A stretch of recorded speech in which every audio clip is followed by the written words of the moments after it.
www.sound.com.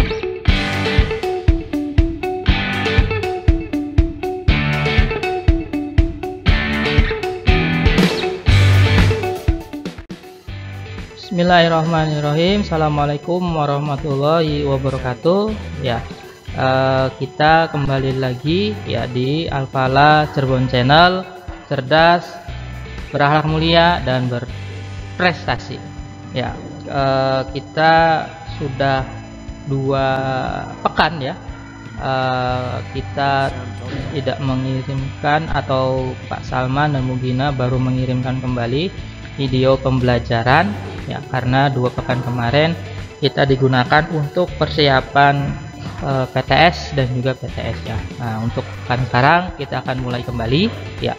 Kalau kemarin Bu Gina sudah menjelaskan tentang PB1 dan juga PB2, nah sekarang Pak Salman akan menjelaskan masih di subtema pertama, yaitu penemu yang mengubah dunia ya, tapi untuk di PB3 dan juga di PB4 ya. Sebelum kita mulai belajar, kita berdoa terlebih dahulu ya.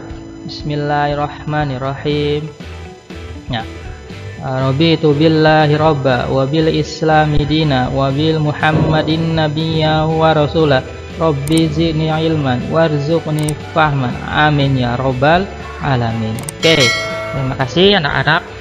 Seperti biasa, tak lupa Pak Salman dan juga Dewan Guru SDIT Alfala mengingatkan kembali tentang protokol kesehatan ya, dan juga tak lupa berdoa supaya pandemi ini cepat berlalu, kita juga bisa belajar seperti biasanya ya. Kita mulai. Kalau kemarin mungkin sudah menjelaskan tentang hak dan kewajiban ya. Apa sih itu hak, apa sih itu kewajiban ya. Nah, sekarang Pak Salman akan memberikan kalian sebuah masalah ya, yang berkaitan dengan hak dan juga kewajiban, dimana ini ya, Pak Salman mengambil kasus dari tempat reparasi sound system ya, yang berada di samping SD 2 Cengkoak Cirebon. SD 2 Cengkoak Cirebon itu di mana sih? Kalau daerah Cengkoak itu berada di daerah depan Pasar Minggu ya, depan Pasar Minggu sebelum perempatan Palimanan ya. Situ nanti ada jalan, kalau dari arah Cirebon itu, dari arah Jamblang itu nanti dia sebelah kanan ya, sebelah kanan masuk lurus ke sana.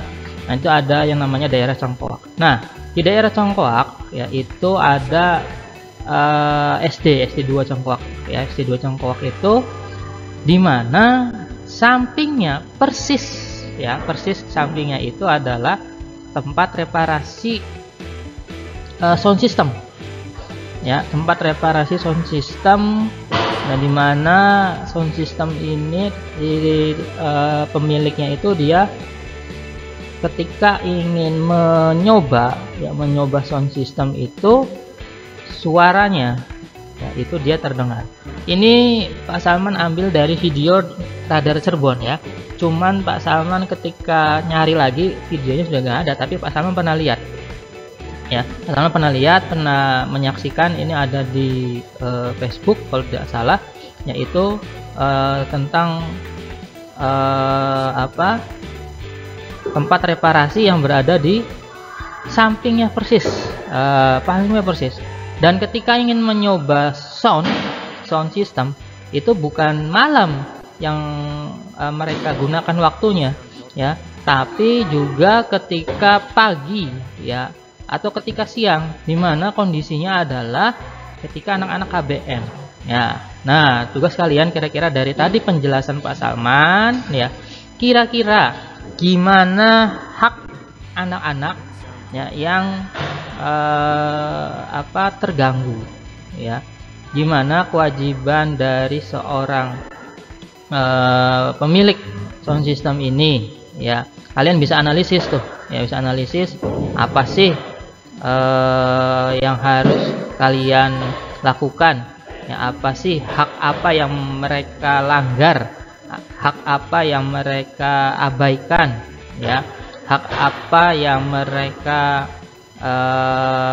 harus peroleh ya anak-anak SD ini, ya. Ada yang namanya hak di sekolah, ya, juga ada kewajiban kalian sebagai pelajar ya di sekolah, dan juga ada hak dan kewajiban sebagai warga masyarakat, ya.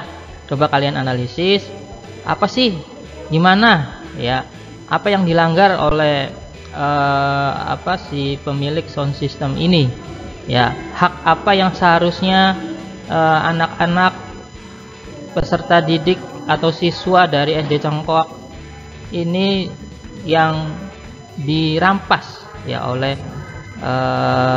pemilik tempat sound system ini, ya. Kalian coba analisis kewajibannya harus bagaimana, hak yang apa, lalu adakah hak yang dilanggarnya ya oleh pemilik reparasi sound system itu, ya. Oke. Next. Nah, ini masuk ke bahasa Indonesia, teks eksplanasi. Apa sih teks eksplanasi itu? Ya, teks eksplanasi itu dia bertujuan untuk memberikan penjelasan kepada pembaca ya mengenai proses terjadinya sesuatu, ya.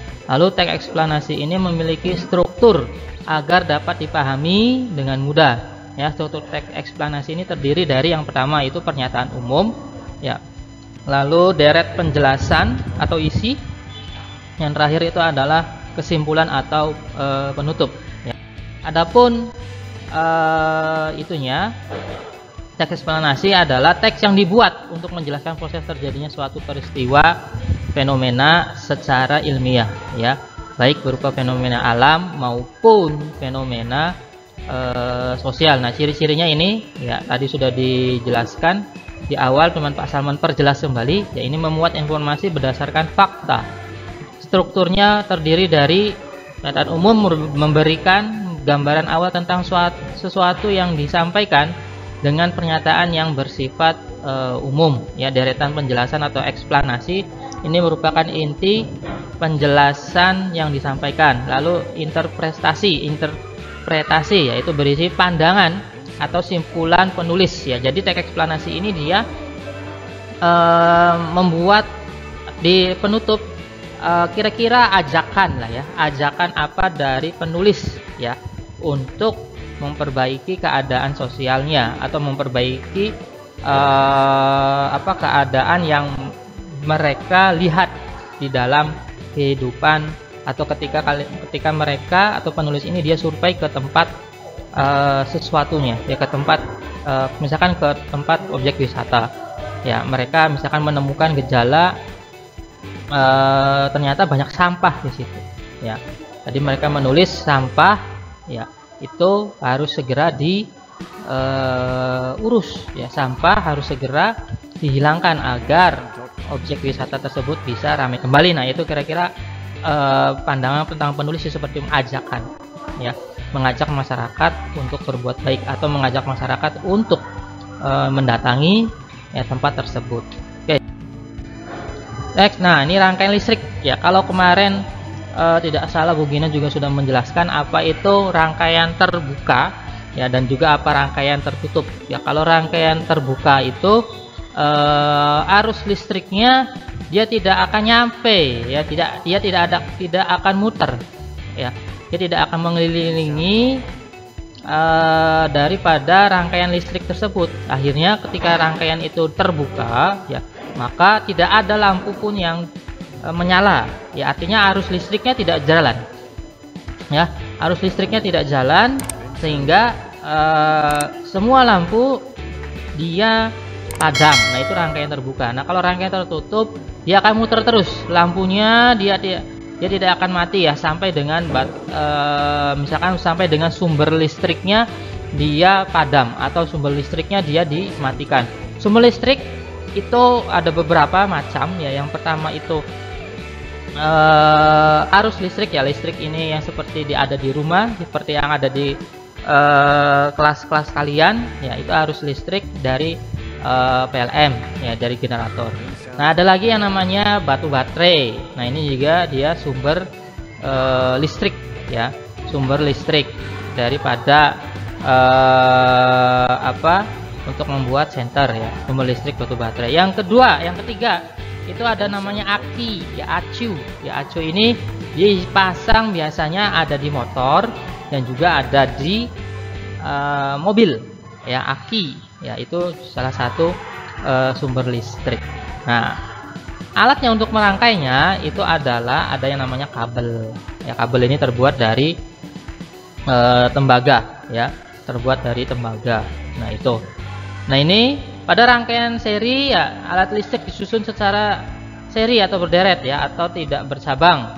Pada rangkaian seri, jika salah satu lampu padam maka yang lainnya pun ikut padam. Ya ini yang akan menjadi kalian analisis nih, kalian analisis juga. Kira-kira ya di rumah kalian ya, di rumah kalian itu membuat rangkaian listriknya menggunakan rangkaian apa? Rangkaian seri kah atau rangkaian paralel ya? Untuk nanti rangkaian paralel akan dijelaskan pada pembelajaran subtema kedua ya, subtema kedua, rangkaian paralel. Nah nanti untuk rangkaian seri ini seperti ini ya. Kalian bisa membuat senter sederhana ya. Kalian bisa lihat, cek bagaimana cara membuat senter sederhana, ada di nah ini rangkaian seri. Nah kurang lebih seperti ini. Nah ini rangkaiannya adalah rangkaian terbuka ya, rangkaiannya adalah rangkaian terbuka karena ininya dia off ya, tidak mati, off, di off kan ya. Saklarnya ini saklar ya, ini dia pakai on off ini ya, untuk memutus dan menyambungkan arus listrik yang dari batu baterai ini, dia akan ke sini. Nah ini kondisinya off. Kalau off maka dia disebutnya rangkaian terbuka ya. Kalau rangkaian tertutup dia on dan lampunya dia akan nyala. Nah ini ya. Nah, pada lampu L1 dan L2 juga akan dipadamkan. Rangkaian listrik dapat digunakan pada senter, contohnya di senter ya, atau di lampu-lampu hias ya, kerlap-kerlip tuh ya. Kalau misalkan mati sumbernya satu, nah dia akan mati. Nah dia akan mati. Nah ini rangkaian listrik seri ya. Ini contohnya adalah contoh dari rangkaian listrik terbuka.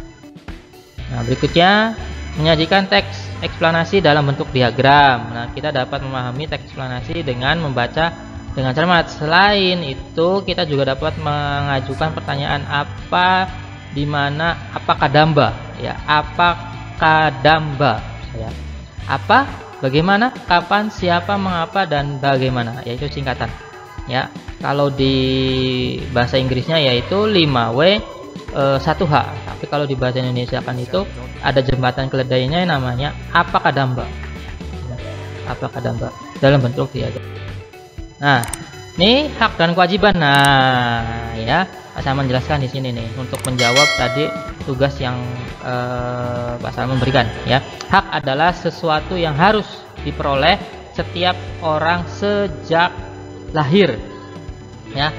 Bahkan juga ada yang menyatakan hak ini ya juga diperoleh ketika dalam masa kandungan ya. Pada masa kandungan ini harus diperoleh karena ada hak hidup ya. Ingat, ada hak hidup untuk bayi yang bayi yang dalam kandungan. Banyak kan kita di masyarakat itu kita sering melihat berita bayi dibuang ya, kasihan sekali ya, bayi dibuang lalu ditelantarkan ya, itu perbuatan zolim ya. Jadi ada yang mengatakan hak itu ya adanya di sejak dalam kandungan ya. Bayi pun kandungan pun ya, jabang bayi pun mempunyai hak ya, yaitu hak hidup. Mereka harus dilahirkan ya.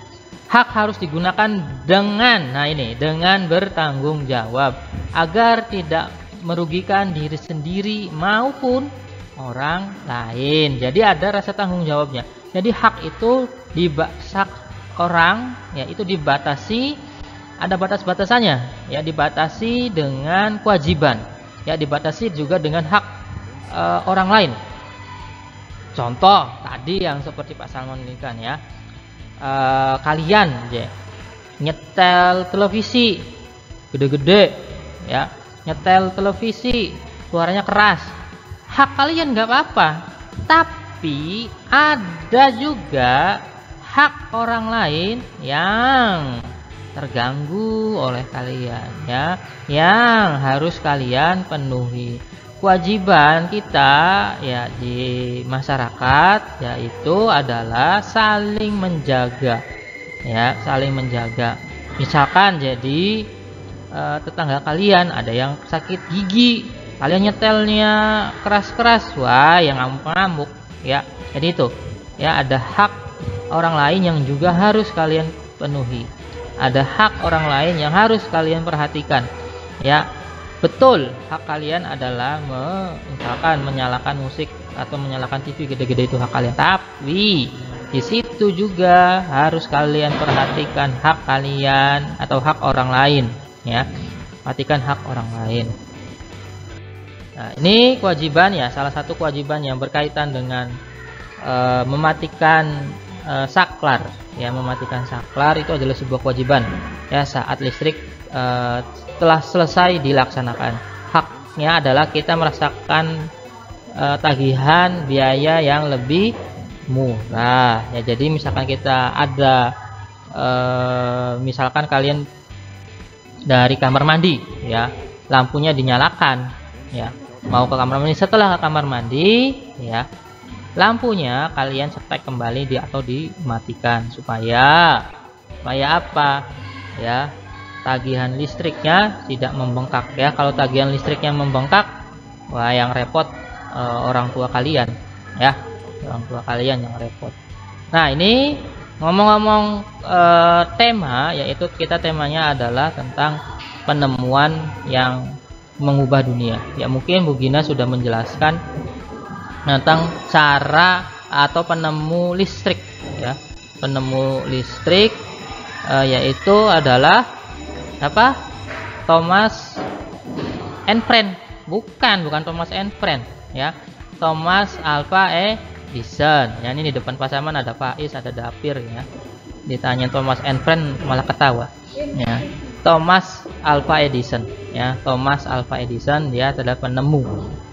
Di mana penemu ini, ya, menemukan aliran listrik, yaitu dengan bukan 1, bukan 2 atau 10 percobaan, tapi hampir dengan 900 kali percobaan, ya. Di percobaan barulah di percobaan berikutnya, ya, di percobaan ke 1000, yaitu dia baru dapat menemukan aliran listrik. Apa yang dapat dipetik pelajaran dari situ, ya? Yang pertama, penemu itu dia tidak pernah berbohong, ya. Penemu itu dia tidak pernah berbohong. Salah tidak masalah, tidak apa-apa, ya. Penemu dia tidak pernah bohong, salah pernah. Thomas Alva Edison 1000 kali dia baru bisa menemukan aliran listrik, ya. Yang kedua, jangan cepat menyerah, ya. Jangan cepat menyerah. Kalian menghafalkan Al-Quran, ya, ketika kalian susah menghafalnya, jangan cepat menyerah, ya. Itu, ya. Itu. Yang berikutnya adalah manfaatnya, ya. Ketika sudah kali 2000, ya, maka dia menikah listrik. Nah, ini manfaatnya sangat banyak, dan manfaatnya sangat banyak. Manfaatnya bisa dirasakan oleh kita semua sekarang, ya. Nah, terakhir Pak Salman ucapkan terima kasih, dan sebelum Pak Salman tutup, ini ada kata-kata yang perlu kalian perhatikan, ya, yaitu tidak perlu kalian menyesali seberapa banyak kalian gagal, ya. Kalian tidak perlu menangis ketika terjadi sebuah kegagalan, tapi yang harus kalian lakukan adalah seberapa cepat kalian harus bangkit kembali. Seberapa cepat kalian harus bersemangat kembali, ya. Ketika kalian menghafal Al-Quran, salah atau lupa, bangun lagi, ya, hafal lagi, jangan menyerah, ya. Oke, kita tutup dengan doa kafaratul majelis. Subhanakallahumma wa bihamdika asyhadu an la ilaha illa anta astaghfiruka wa atubu ilaik. Assalamualaikum warahmatullahi wabarakatuh. Sound.com